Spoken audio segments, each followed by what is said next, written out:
இந்த பொட்டுக்கடலையை தொடர்ந்து சாப்பிட்டுட்டே வரவங்களுக்கு இதில் இருக்கக்கூடிய புரதம் அப்படின்ற முக்கியமான ஒரு ஊட்டச்சத்து, ரொம்ப குறிப்பாக வளர்கிற குழந்தைகளுக்கெல்லாம் இந்த பொட்டுக்கடலை சாப்பிட்டு கொடுக்கும்போது இதில் இருக்க அந்த புரத ஊட்டச்சத்து அவங்களோட வளர்ச்சிக்கு ரொம்ப ரொம்ப முக்கியமான ஒன்று.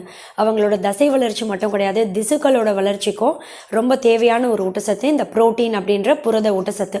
ஒரு 100 கிராம் அளவு பொட்டுக்கடலை எடுத்திங்கன்னா அதில் கிட்டத்தட்ட பார்த்தீங்கன்னா ஒரு 19லேருந்து 20 கிராம் வரைக்கும் புரத ஊட்டச்சத்து இருக்குது. இந்த புரதம் அப்படின்றது தசைகளை மட்டும் வலிமை அடைய செய்கிறதோட மட்டும் கிடையாது, எலும்புகளையும் நல்ல வலிமை அடைய செய்யும். உங்கள் வீட்டு குழந்தைகள் பசிக்குது, ஏதாவது ஸ்நாக்ஸ் வேணும்னு கேட்டாங்கன்னா ஒரு சின்ன கிண்ணத்தில் ஒரு கைப்பிடி அளவு இந்த பொட்டுக்கடலையை போட்டு குழந்தைகளுக்கு சாப்பிட கொடுங்க.